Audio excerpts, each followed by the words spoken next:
And welcome to Your Face Media Podcast, Episode 3. We got Corey in today.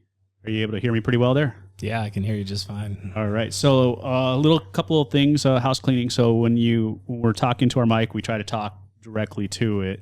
If I go over here, you'll see that you can, with your headset, you can no longer hear me, right? So it's a directional, and it's going to pick you anything up that's in the front. So as long as you look like you're eating your mic, you should be good. All right. Corey, man, it's been a while. Yeah, I've been since September. I haven't been in San Diego in a while. Oh, geez. So you met Pete just a second ago. This is your first time meeting Pete. We call him Little Rock, because he looks like, Baby Rock. Baby Rock. Baby Rock. He's like I didn't come up with that. He's a pebble. Okay. He's just a pebble. Yeah, just a pebble. So, but yeah, man. So this is exciting, and I'm going to go ahead and do an adjustment on my mic here myself. We are actually launching the very first Beers of a Feather episode. So you're number one. I'm excited. So we got this nice, beautiful setup in front of us here. In fact, I don't know if we have any cameras actually showing this, do we? But we do have.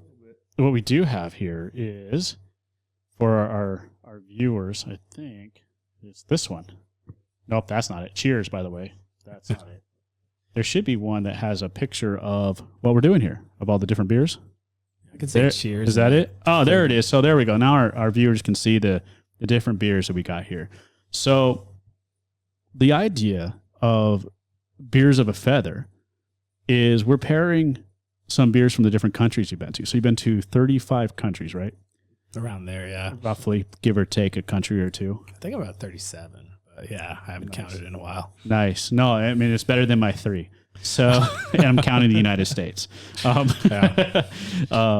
So basically what we have here is on your list, you went to Australia, I saw Barcelona, you went to Iceland and Poland. Correct, yeah. So we have the 4 beers for our flight today. So we have Cooper's Brewery from Australia. And in fact, that's where we're going to start. Do you remember when you went to Australia? Yeah, I was in I want to say it was the end of 2014. I spent the whole month of December in Australia. I went to Brisbane, I went to Sydney. Sydney. I went to Melbourne, and I also went to Adelaide. And then I explored around each of those regions. So, for example, like around Brisbane, you have the Steve Irwin Zoo where you can actually go pet the kangaroos. They put you in a big pen with all the kangaroos. You can walk up and pet them and stuff. And there's I had a friend in the Blue Mountains. So when I was in Sydney, I rented a car. Actually, it's a funny story about that. So right before that, I was in Adelaide. And there were these 2 Swedish women I met on this bus tour. So I did this bus tour of Kangaroo Island where they had like everything. They had koalas, all kinds of stuff. You can walk right up to them. They're just like everywhere. And this is wild, right?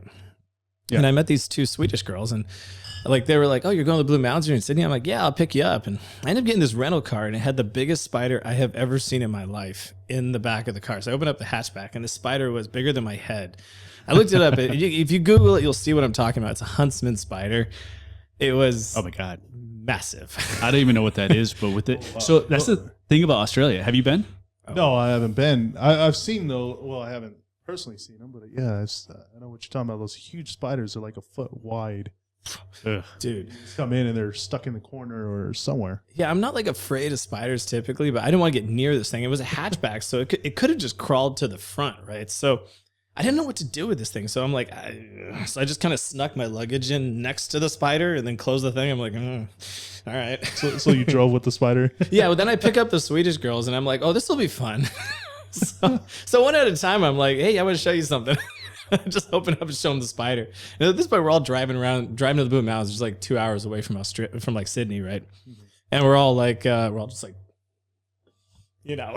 because we're like, is this thing crawling up on us? Oh, Jesus. See, that's like my fear, right? So I watch like the Nature Channel every once in a while, only because like I'm bored and I'm not really into Nature Channel. But then when I see Australia has like the ants that are like they go by themselves. They're loners. They don't need anybody else. And that damn little ant will take you down. Like you get bit by this thing, you're gonna end up in the hospital.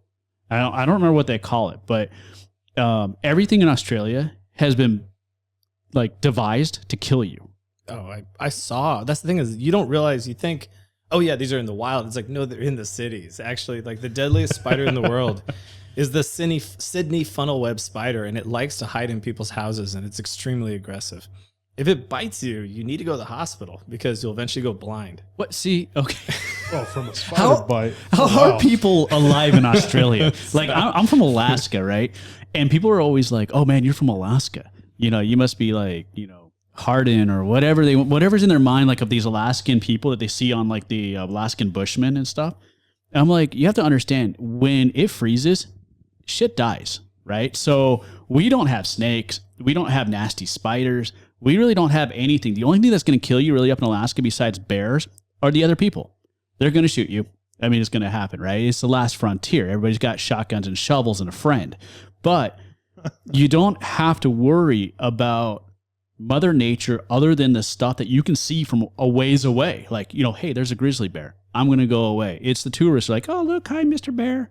You know, and they're like, oh, another tourist just got mauled. Well, like, so, just a quick story aside on that. Every lifeguard tower in Australia has anti-venom for the box jellyfish, the deadliest animal on earth, right? And it's, See? A freaking jellyfish. extremely common. One stings you, you have like an hour, you know? And before they did that, they used to have all kinds of fatalities. And now they have hardly any because you go to the lifeguard, they give you a shot right then, and then they take you to the hospital. Oh, Jesus. The worst one, I saw one of these. Actually, I was in the water and I saw one. It's a blue ring octopus. And it's this big. I don't know if you can see the camera. I would say with like, I probably should describe the size of it. What do you say? Like 12 inches, right? Not even. It's like, that's what she said. No, yeah. Yeah. Hey, cheers on that one. Yeah, cheers. And Pete doesn't drink a lot of beer. For how big he is, a couple sips, he's going to be under the table. Well, I'm an alcoholic in training, so this will work. I'm right in the middle, right? So, but anyway, yeah, I saw one of these blue ring octopus, and people were like, "Oh yeah, there is no anti-venom for that because they never could figure it out. And if it bites you, it will kill you. Except the way it kills you is it actually paralyzes all your skeletal muscles. So what they do is they put you on a ventilator. And then they just wait for the venom to process normally in your body, and then they take you off the ventilator, and that's the only way they can treat it. So you basically, if you get bit by one, you go to the hospital, they put you on a ventilator for like 3 or 4 days, and then you get off it, and you're good. That's how you survive it. that's how COVID started. Yeah. It's like, yeah, you either get COVID or, you know what, in Australia, I bet you they don't even get COVID. Like, I know that's like a false, thing, but and everything in their world that's over there and deadly and nasty, COVID, they're probably like, haha, mate, no problem. Yeah, well, we might. Yeah. So on our board here, you'll notice that each country also has how you cheers there, right? So as we get going, some of them I really don't know. I mean, there's the first 3 I know. The last one, I'm probably somebody from Poland will be like in the comments, you tool, you said it wrong. So, it is what it is, right? I know how to pronounce it. Oh, so when we get there, when we get to that point, we'll leave it to Corey. So, I actually took a 2-week immersion course in Polish, so I know a few phrases. I can pronounce most of the words, but it's been a little rusty. So in 2 weeks, well, I mean, like a savant. I can't like have a conversation, but I could So I did like Spanish immersion for like 4 years, pretty much, and I don't know anything. Oh, I mean, you're probably selling yourself short. You probably speak a lot. Well, I'm only 5'7", so it's not hard to say. Cheers. So I can say cheers in about, I don't know, like 30 different languages. A lot. It's so, because I like drinking and I like traveling. So it's my hobby. Most people collect, buttons or pins or like, I don't know, like they collect knickknacks. I like to collect how to say cheers in every language. See, right? So here's, and just knowing that, Corey. So one of the things we're going to do right here to put you on the spot is we're going to start doing this particular type of segment with different people. We're going to hit up some breweries and stuff like that. And now you're on the East Coast now, right? Yeah. Because we're going to go into kind of like a little bit about you and your background on that. But I think we're going to have you as a spot guest. We can actually send you a link and you can set up your phone just like a Zoom. Okay. And we'll bring you right on in. We actually did Tanya. She was in Japan. We were doing a hockey tournament. She helped set up like 2 years ago. And right after they set it up, she actually got shipped out to Japan with her husband. They got stationed out there right before the hockey tournament, the first one. So she never actually got to go to it. And from what yeah. So this last one, we did an interview with her in Japan. It was kind of fun. But back in the day, like that'd be pretty cool. But now there's Zoom, right? So people are like, oh, what's the big deal? It's in broadcasting kind of a big deal, right? To be able to reach out to somebody in different countries and then now utilize all their technology. And you've been in the broadcasting world for quite a while with the software side, right? So you've seen how it's grown, like with the digital era, like broadcasting, internet television, YouTube, everything has just boomed. And it's better for the people like us, like the amateurs, right? So, which brings me kind of into a little bit about you.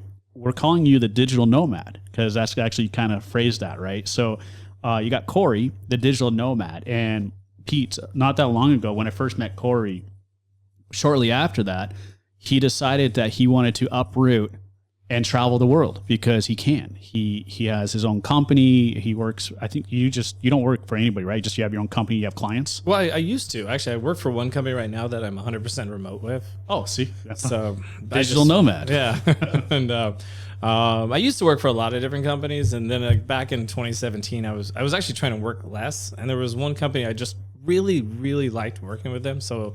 I basically called them up. I called up one of the owners and I just said, "Hey, can you guys just hire me?" And they're like, "Yeah, sure." I'm like, "All right." So that must be rough, right?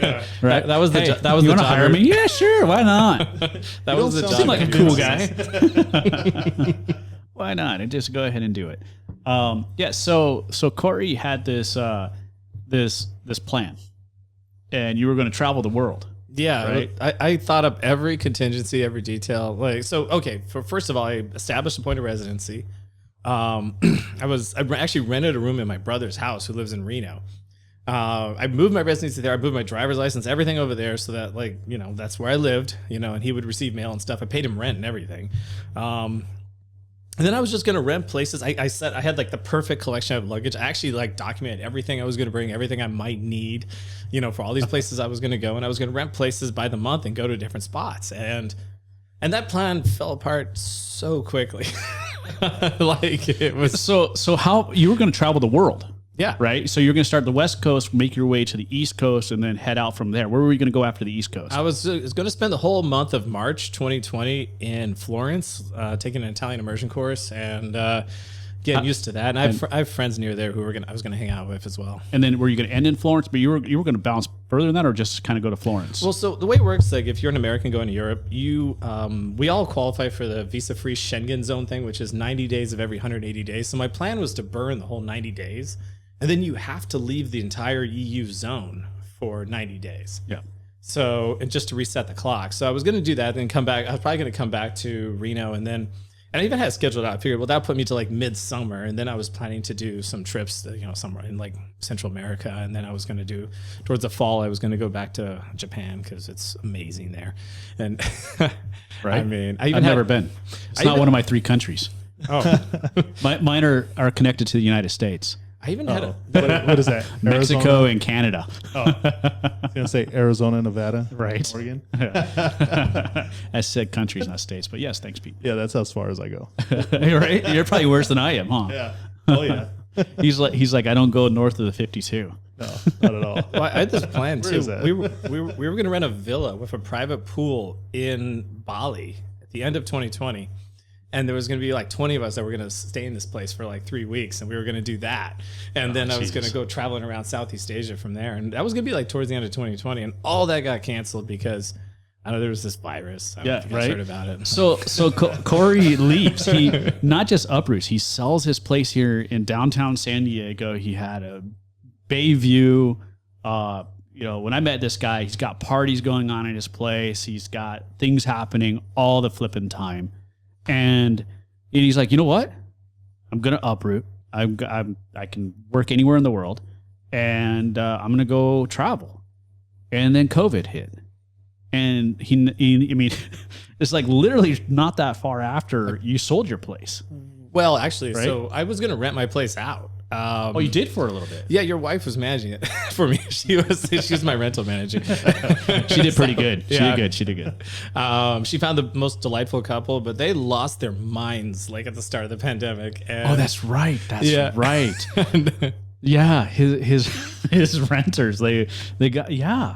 lost it. That's right. I remember that. yeah, so I was like, they were like, "Can we get out of the lease?" I'm like, "Yeah, fine, just go, whatever." Like, you know, Corey's the best landlord. So it was like, hey, Yeah. things aren't working out. I gotta leave. Okay, sure. I mean, it was like a global pandemic. I'm not going to be like, "Nah, you got to pay the next 4 months rent." I was like, Well, "Yeah, it's actually probably better because they could have squatted on your ass, right, could've, and not paid you a dime, which No, was yeah. happening a lot. they had more power than I did in that situation." So it's good thing. I mean, and then you sold your place, and it was at a kind of a market good, and and you're traveling around, and you're going to go around the world, and then you made it to where? Nowhere. Like I was at this point got to Boston, and Boston's tricky because they made Airbnbs essentially illegal in Boston. So rent places by the month in Boston was insanely expensive because everyone's paying fines all the time to do this. So Oh, geez. and I was kind of stuck in Boston because I started dating somebody, and I was actually having a wonderful time there, and I met a whole bunch of people. And Boston is neat. It's really neat in a lot of ways, but I wasn't planning to stay there. My plan was so I just rented a place on a 1-year lease, and I was going to break my lease because I heard it's really easy to find somebody to replace you Yeah. in March and then go to Italy, right? And then the pandemic starts, and I canceled my plans. And the person I was dating, we weren't like right for each other. I mean, she's delightful and all that, but like we weren't a good match. But it was one of those things where like the pandemic started, and we're all like, it's like being in prison, right? You look at your cellmate, and you're like, "So Jim," and Jim's like, "What's up?" And you're like, So, anyways, Digital Nomad, if you didn't hear all that stuff, Corey was recapping here, the Digital Nomad, who owns his own company and then started working for another company, was going to travel the world, and COVID hit. He sold his place. He was headed off to Florence, and then he made it as far as Boston. Yeah. After he sold all his stuff in downtown San Diego, put everything in basically like a Toyota truck, right? Well, yeah. So I didn't even have a car at that time. I had a convertible here in San Diego, and I sold it, and I wasn't going to have a car in Boston. I was like, well, there's no point. I'm going to go to Europe. I'm not bringing my car, right? Yeah. And then the pandemic starts, and I'm like, oh, I guess I need a car now. So I got a pickup truck because I wanted something I could Mad Max out in case society devolved enough, Yeah. Like, Oh, right. So, Yeah. and then doesn't your Toyota just say toy on the back? oh yeah, Yeah. I think that's like you have to do that with It's the a toy Toyota. taco, right? Yeah, exactly. Right. So the next beer, and for our listeners that couldn't hear us, and we do have the list in our comments or our description below. The first beer was Cooper's Brewery. It was a pale ale. What did you think of that? Oh, it's good. It was pretty tasty, smooth, right? Like just nice light beer. The next one gonna be Barcelona, right? So we have the Estrella Damm from Barcelona. This one, I believe they call it the Mediterranean Lager. It's like it's like their Budweiser. I mean, it's kind of if anyone's ever had I'm trying to think of the Italian one. It's the name of that beer. But yeah, it's like their Budweiser. It's at this is on tap everywhere. If you go to Spain, like everywhere you go, you'll see it. Okay. But they don't drink a lot of beer just in general. They're more of wine. They're more into wine. So every table you go to, they got that bottled wine on the table, and a lot of times they don't even charge you for it. You just pour whatever you want from it. That's my kind of place. I know, right? Right? Everywhere you go, he's free drinks. Oh, it's delicious too. I mean, the thing is, like, when I buy wine now, like, I just buy Spanish wine because I know it's gonna be good. I mean, I don't know anything about wine, but I know I'm gonna like it. So, Like when I first started dating Jolene, I've always been a beer person, and then she's always been into whiskey and wine, right? And so because she's got like a refined palate and shit. So I go, and when we first started dating, and it's like kind of a segue. I'm drinking beer and she's drinking whiskey, right? So I'm like, well, what kind of guy am I? She's like, I'm drinking a beer. She just had 2 whiskey drinks. So then I switched to whiskey, and I started drinking whiskey with her. And by like the first month of us dating, I was like, oh my God, my liver, right? I was like, I don't know if I can hold up, because I'm like drinking now 3 drinks with her. And she's now drinking 3 drinks, but she's also trying to keep up with me now. And we're kind of like pushing each other. We're a little competitive that way. And she's like, oh my God, this guy's an alcoholic. And I'm like, oh my God, my liver's going to die. And because, at that early age of your relationship, you don't really talk about anything like that's truthful. Like, hey, I'm not really this big of a drinker. So, but, it goes on to say like the wine. I've learned a lot about wine in the last 2.5, 3 years now that I did not know. And it's all because of her, right? So like I'm right with you. Like me, I find a wine that I like and I'm like, I'm just gonna keep buying that same bottle, And if I can't find that bottle, I'm gonna probably buy a beer. So you weren't at the party I threw where I had the wine tasting competition. So I used to throw these house parties and I don't know, I think usually I get like 60, 70 people to show up. It was packed, right? And I always have tried to have some theme. And one time I just had all these types of wines, and I had them in paper bags with like letters on them, and it was you just had to match them up. They were all reds, and it was like there was like a Shiraz or Syrah, whatever. There was like a Malbec, there was a Zinfandel, there was a Merlot, and there was like I forget what the fifth one was, but there was like 5 different kinds of wine, and you just didn't match which one's which. That's all you had to do. And I had a prize. It was something I just got back from some country, and I had like this bottle of like nice booze from there. I was like, that's the prize. All right, whoever gets it right gets it. So who won? One person actually got them all right. Are you serious? One. Whoa. Everyone else, it was just random. Like nobody had a clue. Like, so we got this next beer, right? So we got the Estrella, and I think I actually made one of these. So we our listeners and viewers can kind of read a little bit about it. What do you think about this? Cheers, by the way. Oh, yeah, cheers. And they say salud. Well, they usually say chin ching actually. Over in Barcelona? Yeah. Holy crap. Chin ching. Oh, yeah. I get that, yeah. Yeah. They say in Italy, too. Like all the Mediterranean countries, that's kind of what they do. If I'm not mistaken, it's actually a Chinese reference that has to do with it, the cheersing. I never questioned it. I just assumed it was the sound the glasses make. Or... Yeah, no, I'm not 100% sure, right? I just believe I read that, and again, it was probably Wikipedia, so who knows? As I was writing down the different cheers and salud and skull, like for the different regions for the types of cheers, when I came to Barcelona, I already know Spanish a little bit, and it's there, and I'm like, okay, well, I know it's salud, so and then I saw that, and I was like, well, I have not heard that, but I was kind of curious, but I was on like Wikipedia, so. Well, I mean, it's the correct word. It's just they don't really use it. Yeah, there we go. So here's to the incorrect word of Barcelona.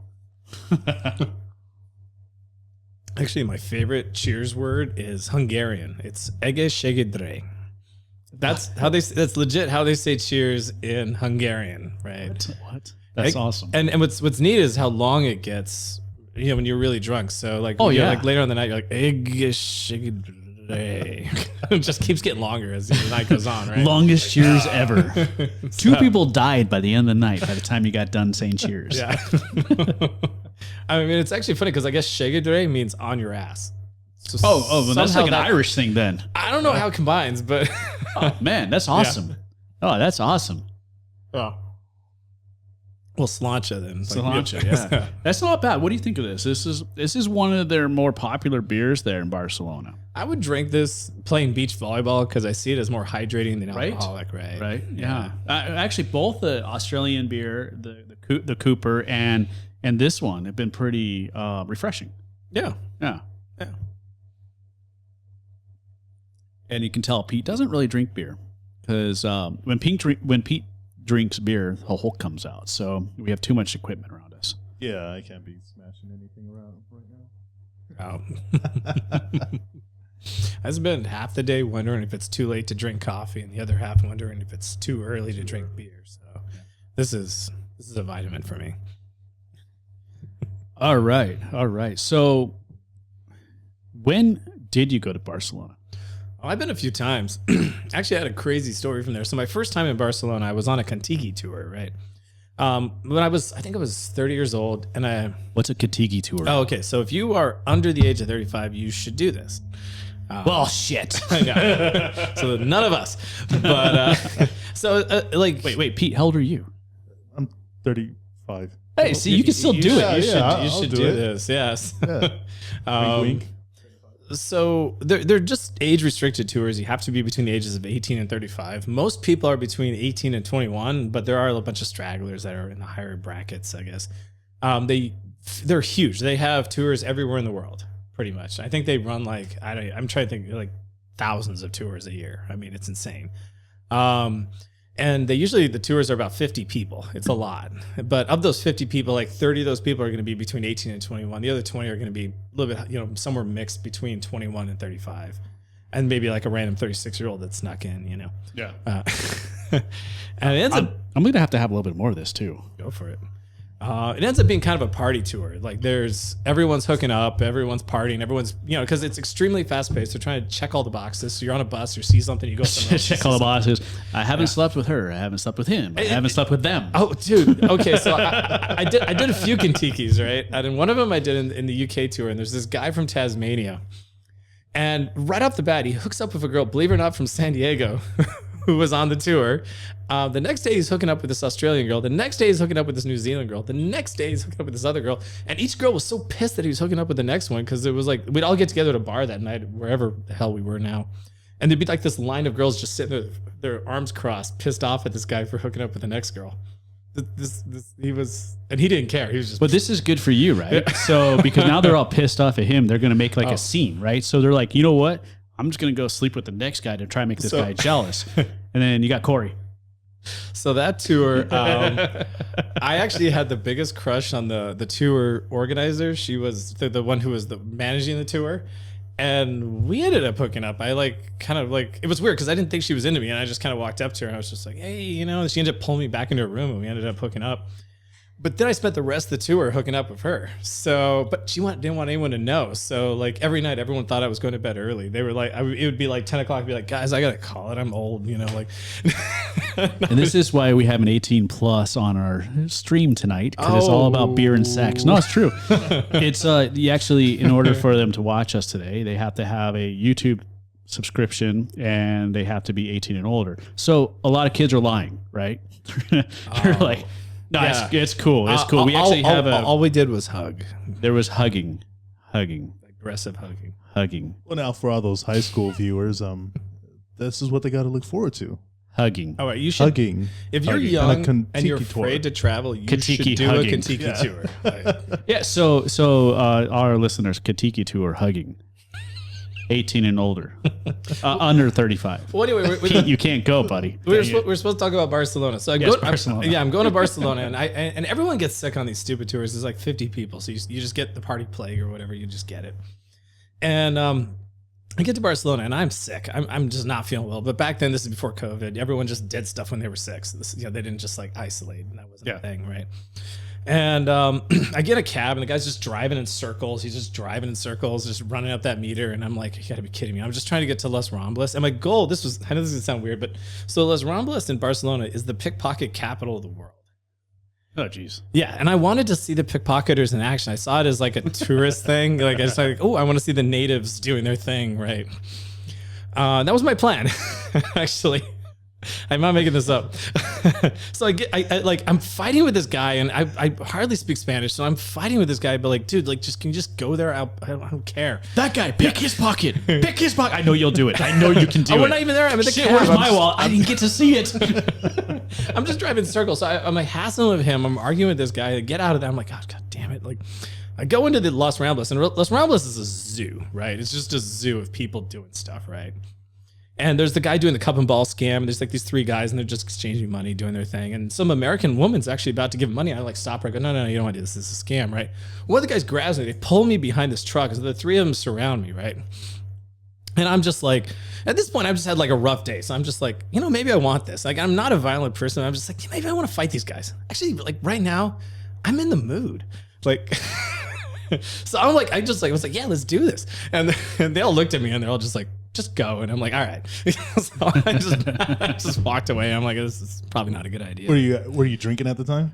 No, I was just, I don't know. I was pissed. I was pissed. I was like ready to just take all my frustrations. You just haven't seen a pickpocketer. Yeah. Oh. Yeah, no, that was the other thing. The only reason I'm here, man. Jesus. So I'm like walking around for like an hour looking for him. And like, it turns out they blend in, right? You don't know shit. So I'm like, I'm like, how the hell am I going to spot one, right? And then, Again, where's my wallet? Shit. but I actually found them. So damn. get this. So there was this couple that was walking around, and they looked like a tourist couple.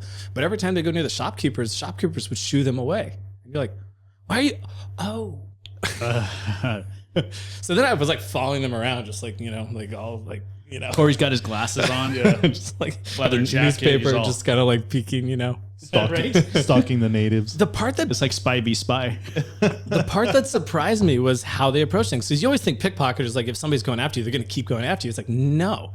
If somebody's even remotely suspicious, like looking over the shoulder, boom, they go to the next person. They just, it's like if somebody's not an easy mark, they move on. They don't waste 2 seconds. They they start to approach somebody who has like a wall in their back pocket or whatever. If that person even like looks over their shoulder a little bit, just so it's like takes a peek over their shoulder, boom, they're gone. They're gone. Yeah. Next person, right? So I was watching them and like I followed them for like a half hour, and I think I saw them try on one person. That was it in a half hour of watching these people. And I finally was like, I'm done with this,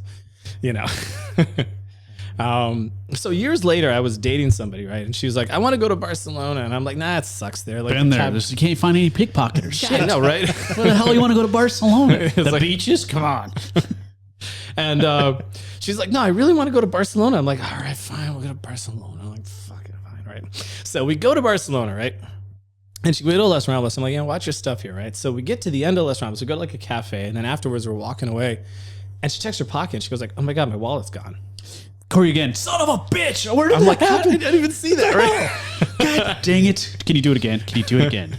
So I'm like, my stuff's still there. Her wallet's gone. I'm like, well, Barcelona, right? These guys are good. Well, they recognized you. Right. Yeah. Right? I'm like, I'm They're one of like, them. oh, this guy. Don't grab his stuff. He'll watch. He'll see you. Yeah, you might enjoy the experience too much. Why does he keep walking at us backwards with his butt? Yeah, I'm trying to throw him off. I'm like zigzagging, Right. Jesus. So anyway, so her wallet's missing, and we're just like, well, she got robbed, and she had like her ID, her driver's license, which I don't know why she had that on her, and like some euro, and that was it, right? So I'm like, okay. Next day, she gets a friend request on Facebook, and it's this brand new Russian account or account from a Russian guy, and saying, yeah, I got your wallet. I found it. I found it. Right, and I want to return it. And I'm like, oh, that can't be right. We'll just get you a new ID. Don't worry about it. And she's like, no, I want my wallet back. And I'm like, 2 trips to Barcelona, Corey's going to fight again. I'm like, oh man. I'm like, tell him to leave it at a police station, right? And so she points out, she messages him and says, oh, look, this is a police station, just leave it there. And it was like the middle of the day on a Tuesday. So he messages her right away and says, hey, I just went there and they're closed. Yeah. Middle of the day on a Tuesday. Yeah. I'm like, That sounds right. yeah. Sounds so right. I called the place up, and sure enough, they're closed. Damn. Because Barcelona, Well, I it's don't know. Spain, like, right? Yeah. So if it's the middle of the day, everybody's taking their nap. Yeah, there's a bunch of cops napping. It's a siesta. Right. Because they got to get ready for the cat night. Right. You don't have dinner until like 11 o'clock, 11 o'clock at night. So makes sense. Yeah, most restaurants don't even open until 9 p.m. And like families will dine at 11 p.m. It's just Crazy. yeah, that's normal in Spain, right? So I'm like, all right. She's like, look, I'm gonna meet up with them. We're doing this. I'm like, oh, okay, fine, all right. So they schedule a meeting, right? So they're gonna go meet in this place. I'm like, we can see Jolene in the background here. This is awesome. And we got a nice wave. this is like the red light district. Yeah, I know. She starts dancing. There it is. And it wouldn't be creepy if she didn't just put our baby down over there. Oh boy. Yeah, back to Barcelona. Right. So like she sets up this meeting, and I say, look, this is what we're gonna do. I'm gonna pretend I don't know you, but I'm gonna be like right there, like pretend to read a newspaper or something, right? All secret agent, Yeah. And if something happens, I can intervene, but they won't know I'm there, so it'll surprise them, right? So I'm like, I'm thinking 4D here, right? I'm like, yeah, it's gonna be good, right? So we get to the spot, and then she realizes she has the wrong address. Or like she gave him the wrong location or something. And then she just bolts to go to the right location. I'm just like, okay. So I'm running after her. So there's no surprise anymore. The person running to the place and the person running after her are obviously together, right? She gets to the spot, and it's like a woman pushing a baby stroller. And I'm like, is that a real baby? I don't It's know. going to be a bomb.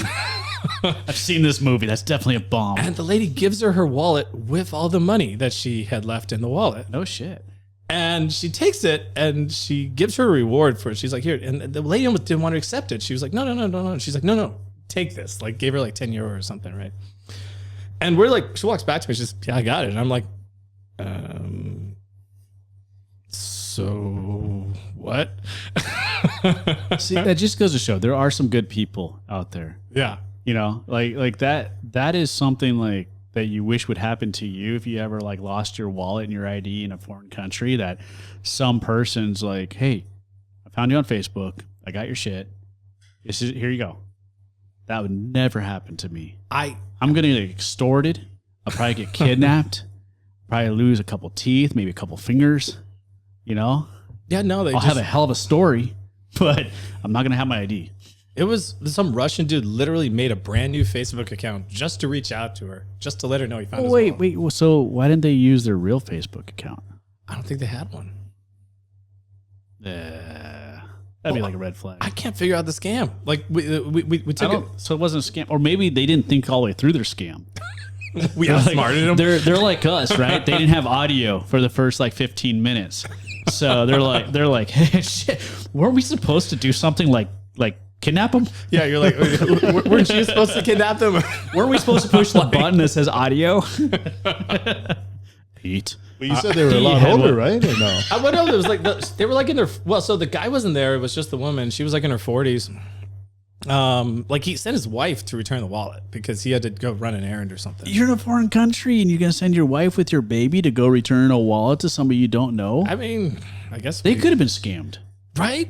Like we could have taken a baby or something, right? Well, I mean, you could have been like, hey, I need some money. Yeah. Right.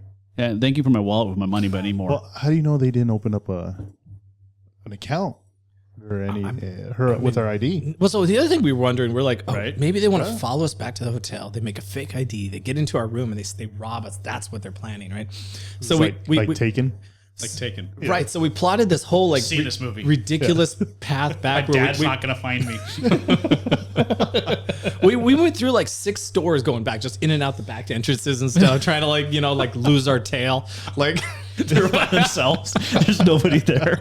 Just 2 really honest Russian people gave them back their stuff, and then they think that they're being followed by the KGB. Yeah. I mean, and the cab drivers were totally honest and great that trip. Everything went great, and she's like, why don't you like Barcelona? I'm like, Hey man, you lose your wallet, just ask the Russians. yeah, right. They're gonna give it to you with all your money. It's gonna be awesome. Well, so later on, I figured out what happened. She had her cell phone and her wallet like next to each other, and she actually did it later. We were at a museum. She pulled out her cell phone, and it was like a leather wallet that stuck to the cell phone case. Oh yeah, I got like that, like this thing here. Yeah, and so it fell Let's off. see where we got. Oh, okay, wait, there we go. Yeah, Something like that, and then just went like pretty much. Oh, nice. Yeah, so that's what happened, and it was like, and I saw it happen later, and I like picked up her wallet. I'm like, yeah, this is what happened. So she legitimately just dropped it in the middle of Las Ramblas, and somebody legitimately found it and returned it. Well, what a great group of people, man. That's awesome. That's fun to hear. Yeah, that's awesome. That's awesome. Wow. Are you gonna ever go back to Barcelona, you think? I don't know, maybe. I mean, I had a good time that time. Third time's a charm. You're gonna find a pickpocket eventually. Yeah. I found it too. They just didn't really do anything. They were just nice. Yeah. We got this next beer because you went to Iceland. Yeah, Twice. Twice. And so this is a white ale. And let's see, you might be able to pronounce this. Einstock. Einstock. Yeah, sounds about right. I don't speak Icelandic. So Icelandic is actually, so if you look at Norwegian, Swedish, Danish, and Icelandic, they're all in the same root. Icelandic is actually closest to the root language of all those languages, which is why it's skull for all of them for cheers. Yeah. And also I saw skull for cheers, but spelled a different way, like the SKOL. Yeah, with the 2 O too. Yeah, that was like in Australia had it too. So here you go, Mr. Pete, for that. Wait till the head goes down there, and then we'll refill. It's a little bit, too much head there. You kind of pour straight in. Yeah. So Pete's like he's never heard this. No guy ever says that ever. Want to hear? Except for Corey online in front of millions of viewers. Actually, tens of viewers. Oh yeah. You want to hear a funny language looks like story? we just lost a bunch of subscribers. So the Danish word for poison is gift. They pronounce it like gift. It's spelled Gift. That's the Danish word for poison. It's also the Danish word for Interesting. marriage. Okay. Right? I'm not kidding. No. So in the same line, Spanish, right? Okay. So how do you say your wife, my wife in Spanish? Esposa? Esposa. How do you say handcuffs in Spanish? Esposa. Oh, Right? Oh, I like that. Esposas. So, I mean, so I get it. I get it. You know, there's like double meanings for everything. I see a pattern there. Yeah. Yeah. Trying to tell us something and we're missing it. Yeah, the Spanish, they knew. Oh, this is good. Is it? Hey, skull. Skull. It has an A. Is it still skull? So it's spelled a little bit different in each language. I guess in Icelandic it's an A. In like Norwegian, Swedish, and Danish it's O with the two dots over it, like the no. Yeah, that is a real tasty beer. Yeah, you like that one, Pete? Pete, who doesn't like beer?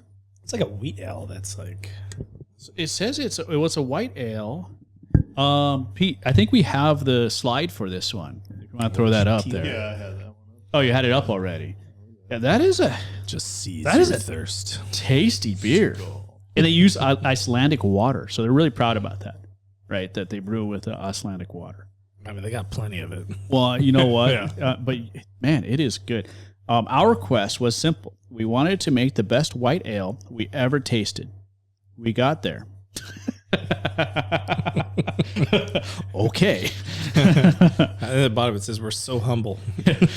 We got there with the complex flavors and classic wit beer, including orange peel and another word I don't know, all brewed with pure Icelandic water and a touch of oats that deliver a cool smoothness that uniquely flavorful and refreshingly drinkable.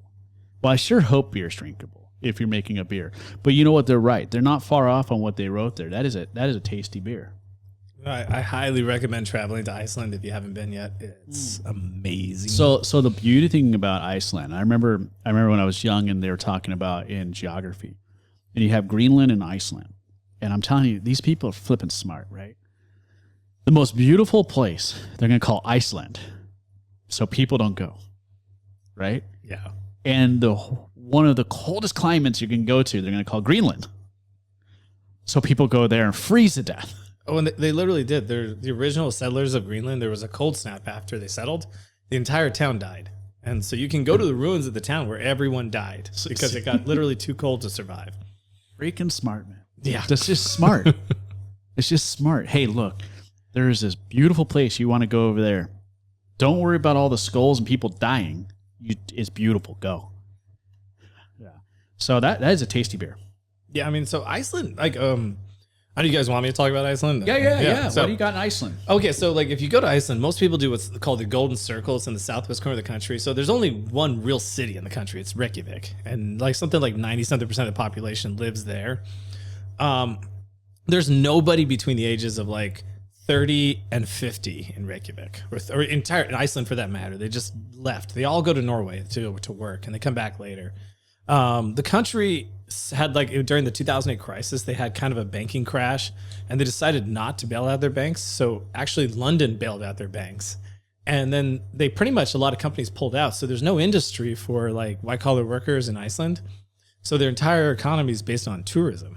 But they're also this very kind of socialist country that believes in like supporting their youth. So they have really good education. And usually people go all the way to a master's degree and then they move to Norway. It's a very close language. It's easy for them to learn, and there's lots of job opportunities there. And I remember when they were all telling me this, I'm like, well, that sounds like great news for Norway, but like, I don't know about the rest of this country, right? I mean, but it's a gorgeous country. It's the kind of country it's easy to drive around, and you just rent a car and you just drive wherever the hell you want to go and go all over the place. And if you're somebody who's afraid or nervous about driving in a foreign country, go to Iceland because it's so easy. There's no traffic. There's nothing to worry about. Yeah. Oh, that's interesting.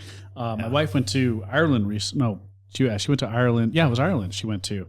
And she was talking about how small the roads are, like how skinny they are. Yeah, that's more advanced. Right. And I think I'm going to start with a country like that. Again, I haven't been to a lot of countries, and I did lie earlier with 3 because I went to Costa Rica for my honeymoon, right? Which was absolutely awesome.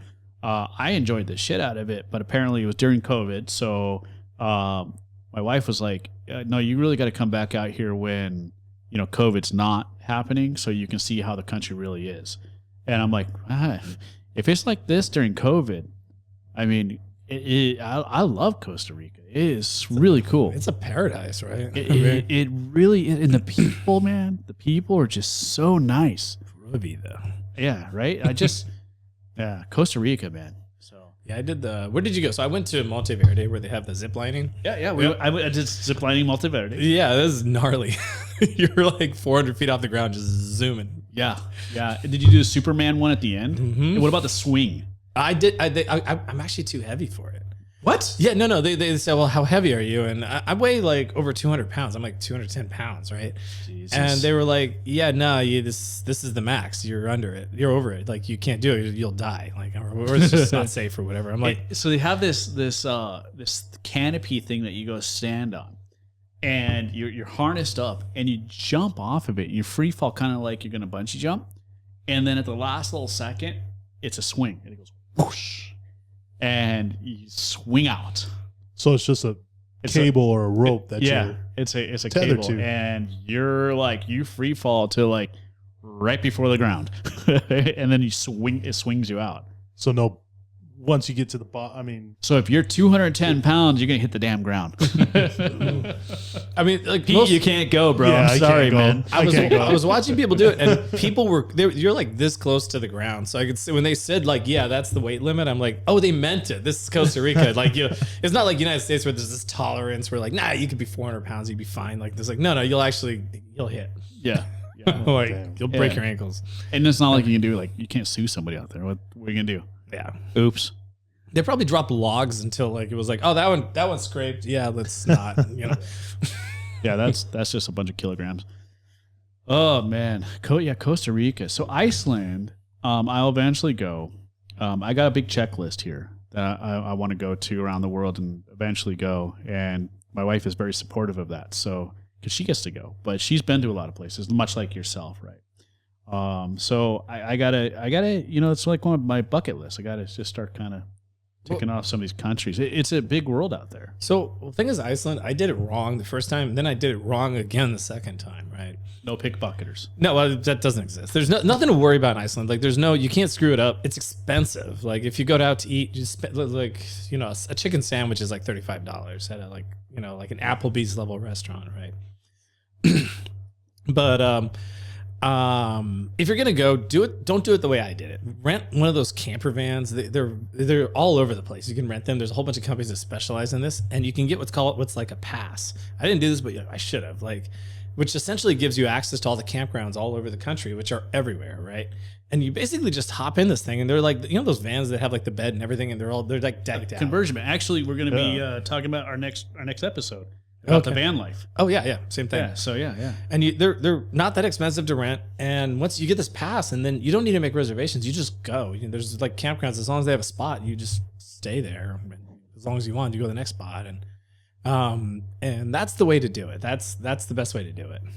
You gotta take your time, camp out, see the world. Yeah, and you're like sleeping in a real bed. You're not like on the ground. No, that's glamping, man. Yeah, you got a toilet. Yeah, it's on wheels. Yeah, and all the campgrounds have like facilities with showers and all that. So that's the way. So that's like one of the most popular things to do over there. Yeah. So you'd be perfect for that, man. Oh yeah, that's your style. That's your style. Oh, and it's such an alien poop planet. in the back of the van. Yeah, it's not autopilot. You cannot go back and go number 2. I'm busy and expect it to get.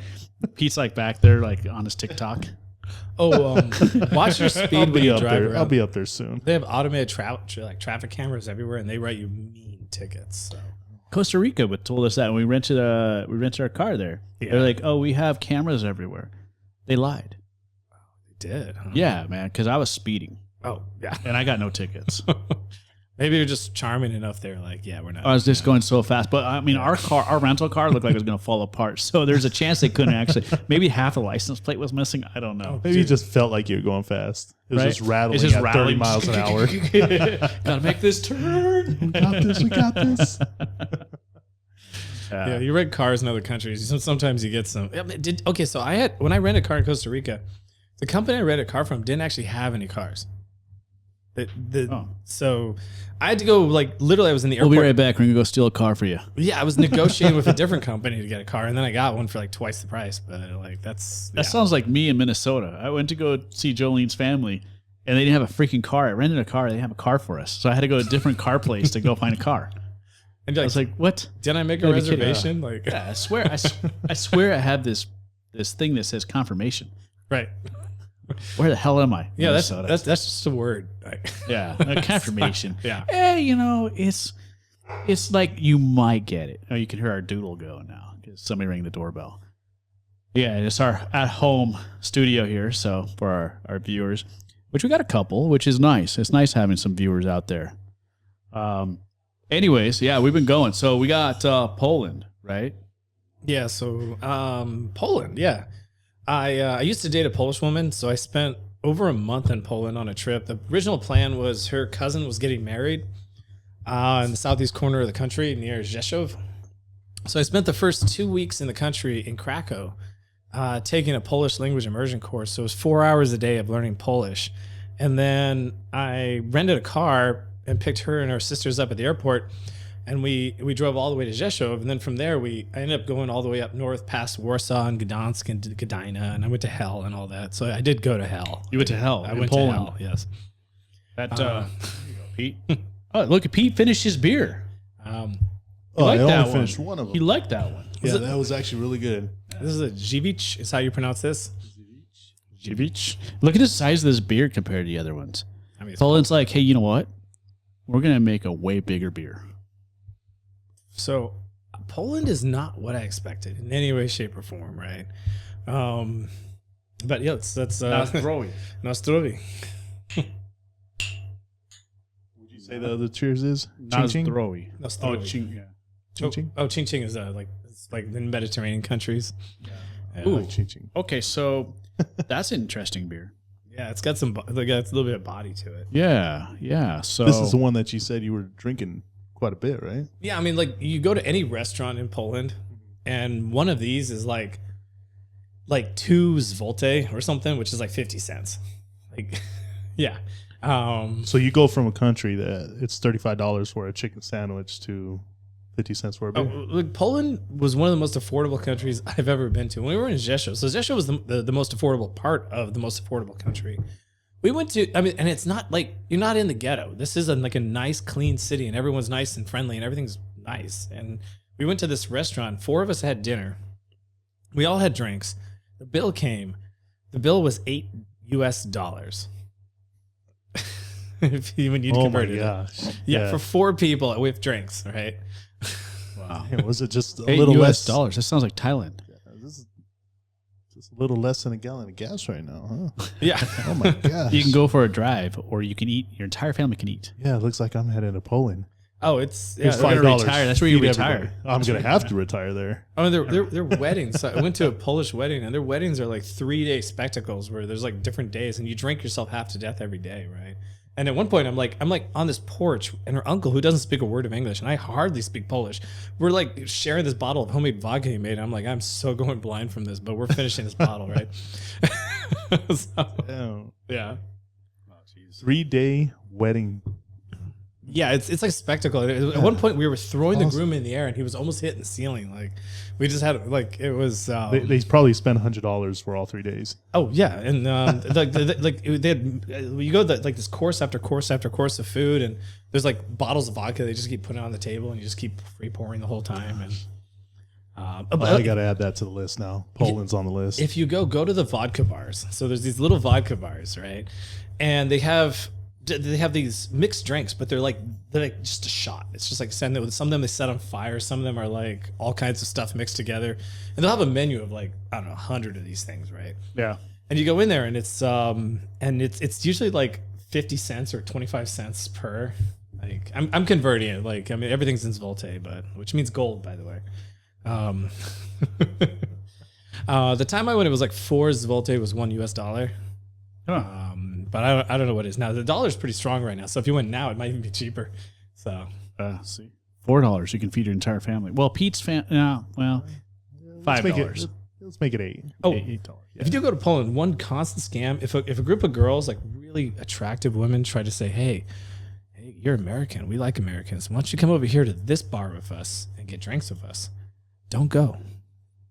It's a really common scam in Poland, right? So what do they do? Yeah, why not? The people who fall for it, I didn't fall for it, but I didn't know about it at the time. I just knew this. Okay. I was like, this girl is clearly on my league, just wants me to go to the specific bar for her and have drinks. I'm like, no, I can't be right. So I just like bounced, you know. Right. Smart man. Low self-esteem could save you from disaster sometimes. Like you don't realize this. This is not happening. Right. But it turns out what they do is they go to the bar that they know the owners, right? And you go there and they'll order like, "Hey, I just want an orange juice." And you're like, "Okay." They get an orange juice and you get your thing. And you're like, the guy's like, "Is this on you?" And you're like, yeah, this is on me. So they're okay, cool. You're like, "It's an orange juice." Everything here is like almost free. Like how much could an orange juice be, right? Right. Those orange juices are $40 each. And they'll drink down like 6 of them each. What? Yeah. It's a scam. And so then when the bill comes, your drinks work up to like $5 for as much as you drink all night. And then there's like hundreds and hundreds of dollars on their end. And this bouncer who's about 7 feet tall walks up behind you and says, "Okay, pay up." And you're like, "Oh, yeah. Okay." Sorry about that. We got a little And light. it's not even a mimosa. The sun setting behind us. So What's up? I said it's not even a mimosa. Yeah, so it's a scam they pull. Like, I mean, Orange juice. there's travel scams. You learn what they are and you just avoid Yeah. them. It's not. Wow. Yeah, I mean, Polish people are very reserved. Like random Polish people aren't going to try to interact with you. They're not going to try to be your friend. Like if you go to Germany, random Germans will try to drink with you and hang out with you. If you go to Iceland, Icelandic people will try to hook up with you. Like they're really sexually liberated, right? You go to like Italy, like they'll invite you to their house and have dinner with you. Like you go to Poland, they're just like, you don't exist. You might as well be invisible. They'll just walk around you. Oh man, I gotta just travel each one of those countries. Start off drinking, Yeah.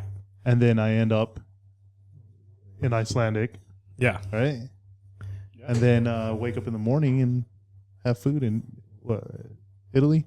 Oh yeah. So actually, Oh my gosh. the life of the digital nomad.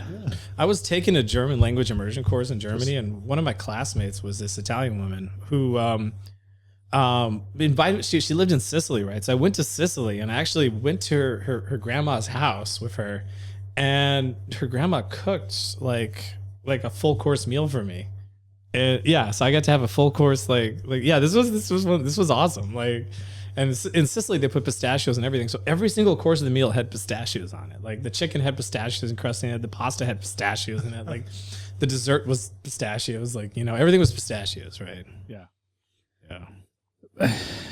Dude, if I ate pistachios, I'd die. Yeah, nut allergy. No, man. It's like I don't know. My stomach gets like this massive pain, but it's not an allergy. So like diverticulitis type of stuff. Was it just with pistachios? 80 nuts. Oh, Yeah. Probably avoid. I just don't eat them anymore. I love pistachios. Yes. Go ahead and say it, Pete. You know you want to. It's 18 and over. You don't have to censor yourself. You know what? If you want me to, I can just go ahead and be like, "Hey, Pete, go ahead and say it." And that's all I have to say now. Exactly. That's what I have to say on that topic. So anyway, interesting Poland thing. You just don't follow beautiful women anywhere in Poland. So just stick in your league and you'll be safe. Well, I mean, the problem is Poland. Like the most attractive women in the world are in Poland. So like you just see them everywhere. You're like, oh, must be what they date. Like this is, I don't know. So if you go to Poland, just make sure you have a low self-esteem. It saves you more than you would realize. You'll save your life. The one time your low self-esteem will save your life is in Poland. There was a guy on Reddit. He had a story where this happened to him, and he didn't want to like pay the money, so he actually went to the bathroom and snuck out the window and got away that way, like from this bouncer. That's what people. Well, it's never happened to me, but a friend of mine one time went on a date and the lady did that. Out the window, out the bathroom. Oh, she didn't want to pay? That's Pete. That's Pete's life. I can't fit through the windows. Pete's like he's got like T-Rex arms. He's like yes. I can't, the bill's here. I can't quite reach it, but I'll push it your way. So out of these 4 beers, we have Australia, Barcelona, well, Spain. So if we're going to by countries, Iceland and Poland. What was your favorite? I mean, I think I like the Djibouti, actually. You do? The Polish, yeah. You do. Yeah, I know you guys are going to pick the Icelandic one, but I'm all about this one. Well, now you got me second guessing myself because I'm a follower. Right. So, now I don't have a true way of under, like if I pick it, I'm like, because Corey picked it, and he's a digital nomad, so I need to. Hey, what was your favorite digital project you've ever done? Digital project? Digital projects, like anything that you've done within your career.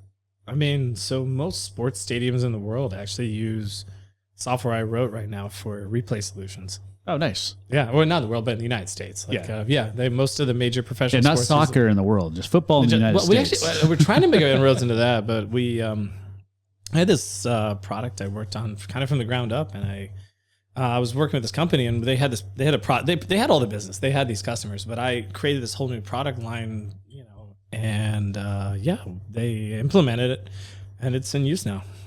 So it would be kind of accurate to say that if you watch something on television, there's a possibility that was your code. Actually, so get this. So I've touched because I specialize in digital video, so I've touched a lot of things. Whoa. If, something like at one point in time, like 30% of police cars were using a DVR system I helped develop. Something like if you watch television news online, mm-hmm. There was like a 60% chance at one point in time it was through my software. Yeah. But that's actually changed since then because I moved away from those companies, and then competitors come in with better products, and somebody else takes over. So those numbers aren't valid anymore. Yeah, I mean things in the digital broadcasting world has just severely changed. Yeah, as we said earlier, with the rest of the people couldn't hear it because we didn't have any audio. But no, it's true. It's true. Even with like this type of stuff, so I keep up with a lot of the digital broadcasting stuff, and the digital replay for instant replay is touch of the button. I mean, the system we're using here today is nothing more than an Android box that does everything. It can do video switching and everything. And they're talking, this particular company, about bringing in instant replay for sports. So you hook that up with a couple of AI cameras, and now you got the AI tracking the sports. You can switch through. Yeah, there are competitors. So. Yeah, and it's just all right.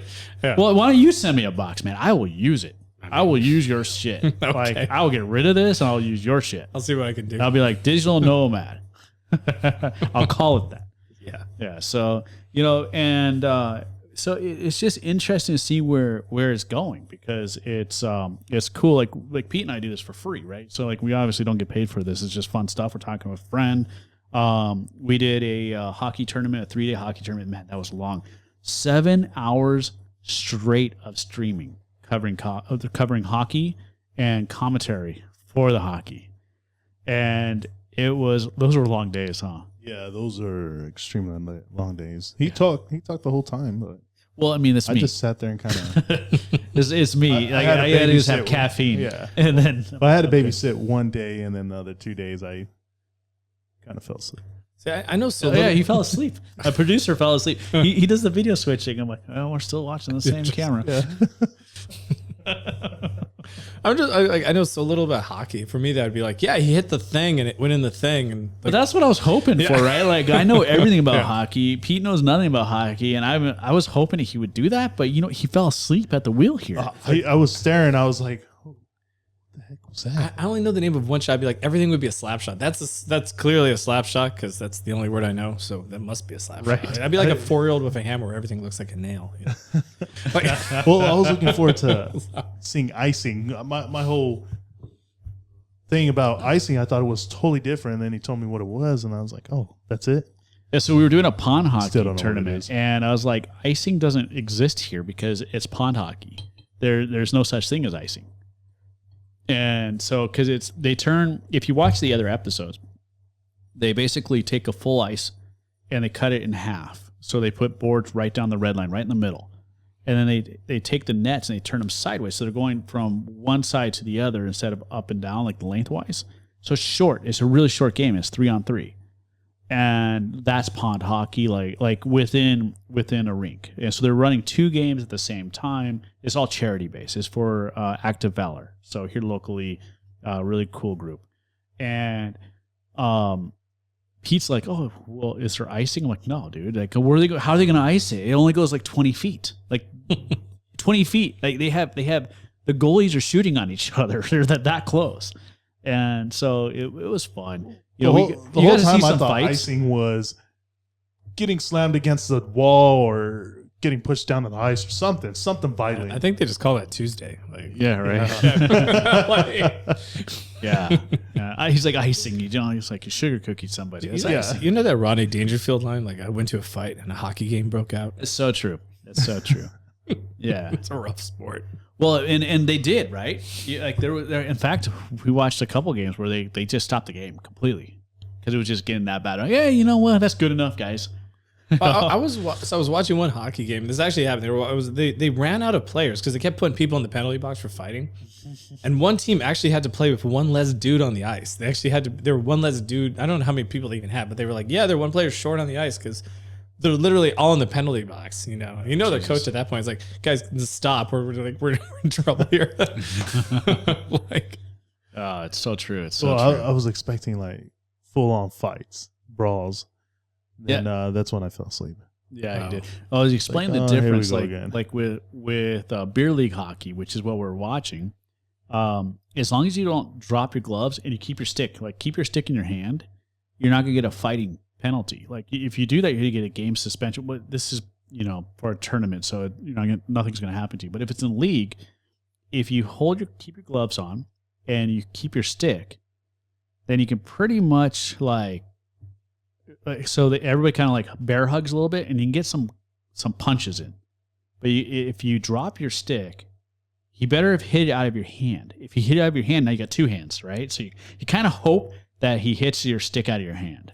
Now you got 2 hands. Okay. And now you can kind of rock 'em, sock 'em a little bit. You just kind of keep a loose grip on that stick. Yeah, right? Just so like, it's like just anything that looks like he knocked my stick out of my hand. So that it doesn't look like I dropped it, because if I drop my stick in my gloves, then that's a fight, right? That's fisticuffs. And in beer league, you're going to get some suspensions for that. You don't want to do that. So it becomes rock 'em, sock 'em. You keep your gloves on as much as you can.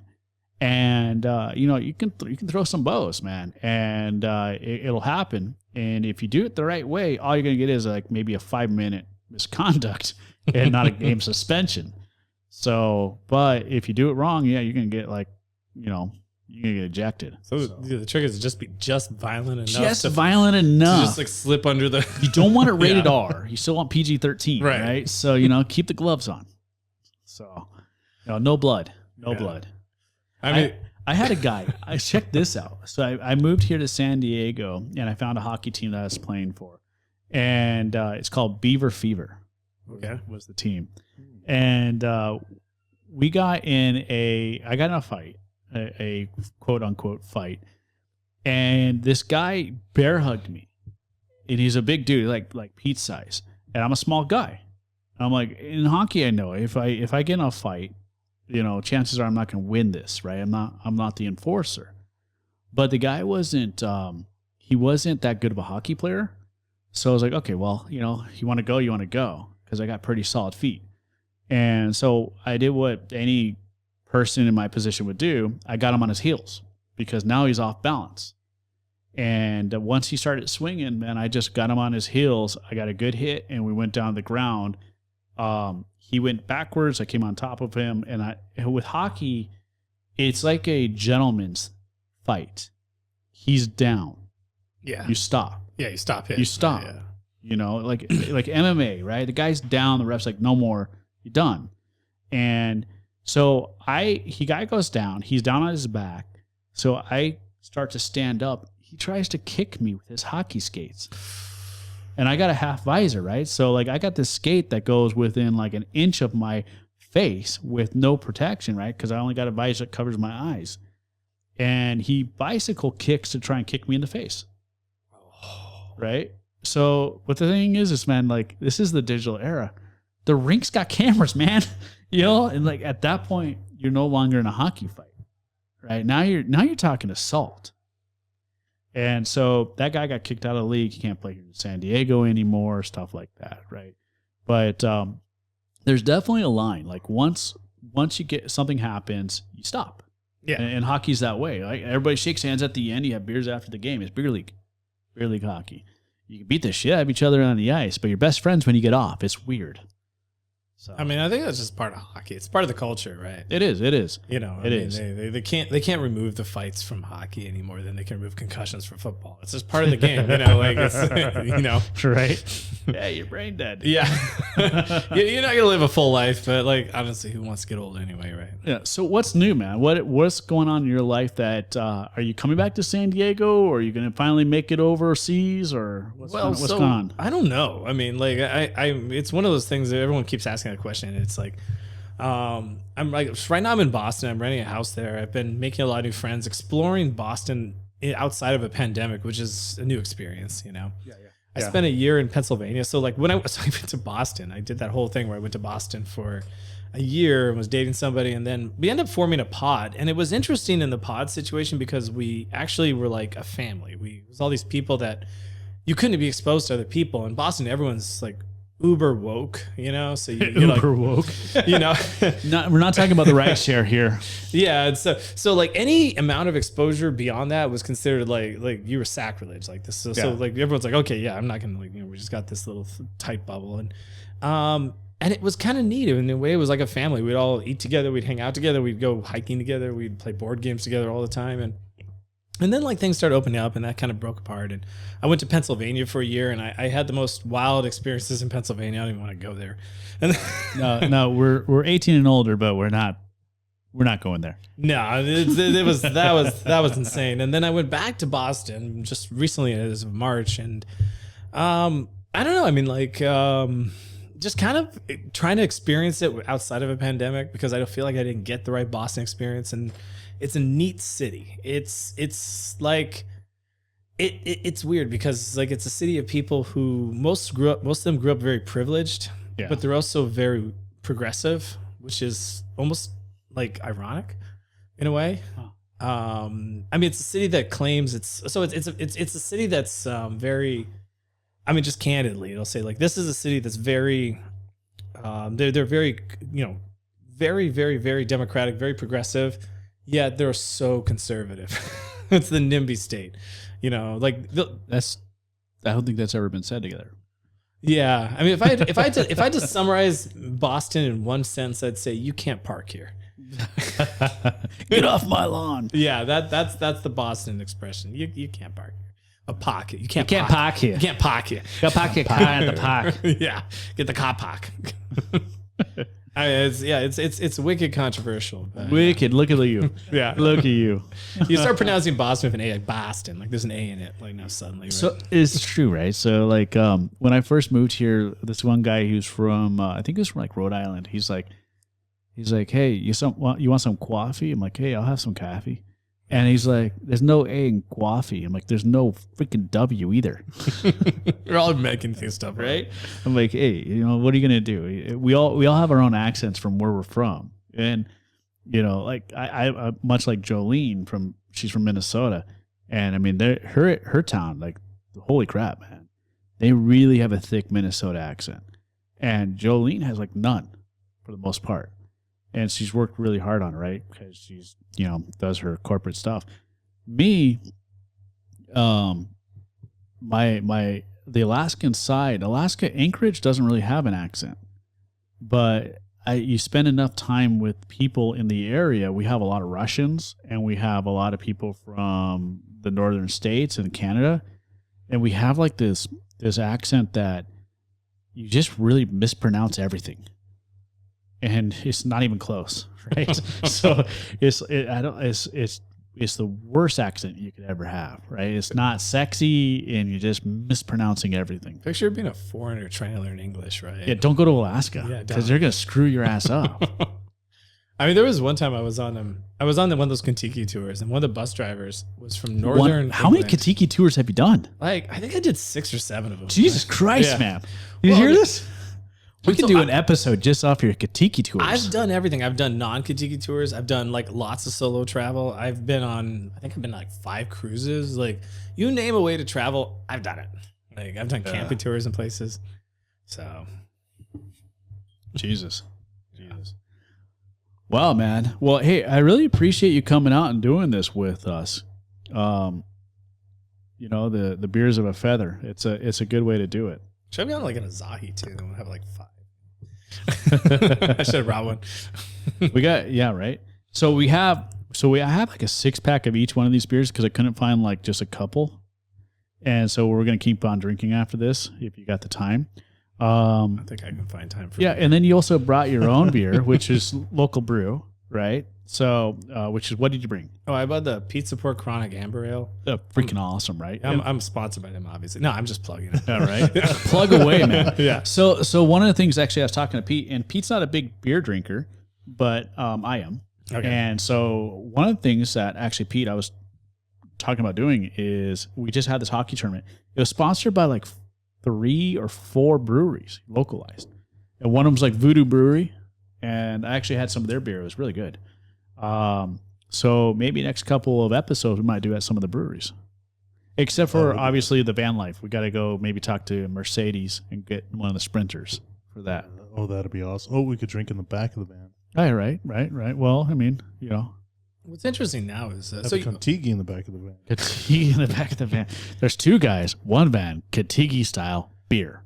so And What's wrong with that? He's like, what's wrong with that? Well, I'm married. one day, You're just freaking scary. so I was in Give Germany hugs. Give back hugs. in February, right? Just briefly, I was traveling through, and it's weird because I was traveling during like COVID, I guess during like it's over, right?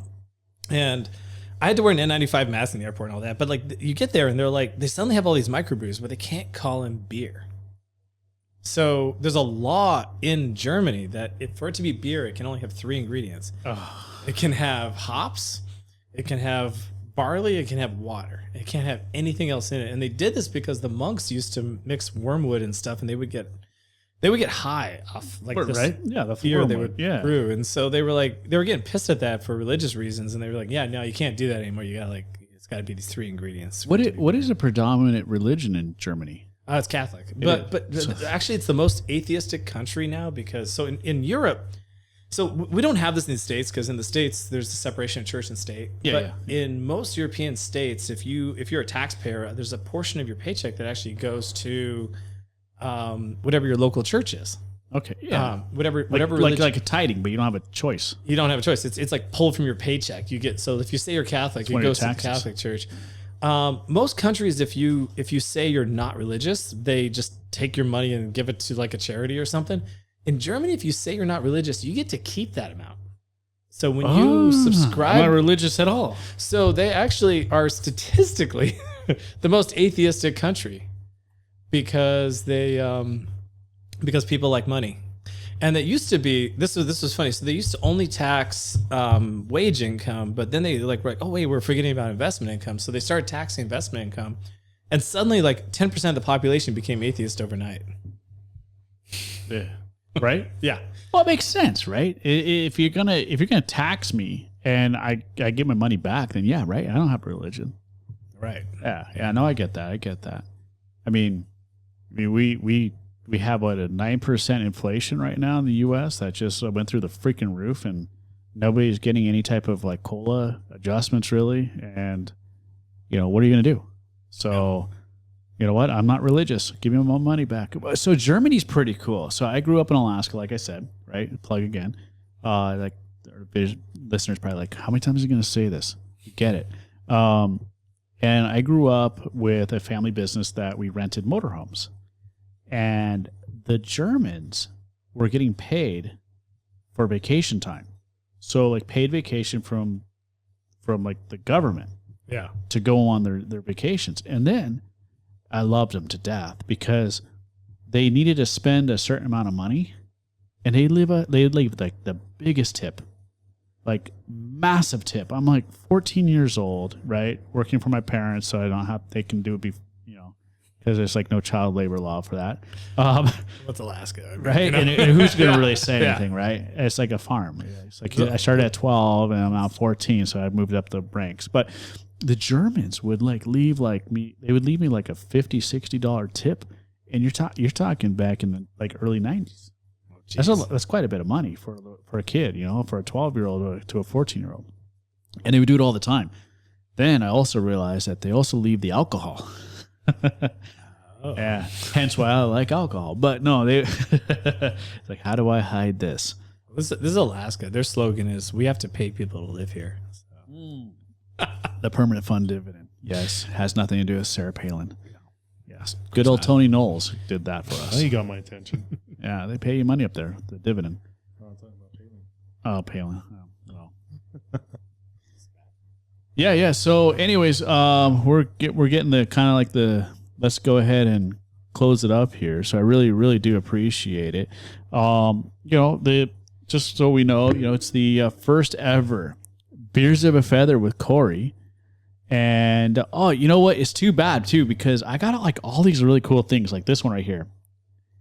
Oh yeah. And let's go through these here.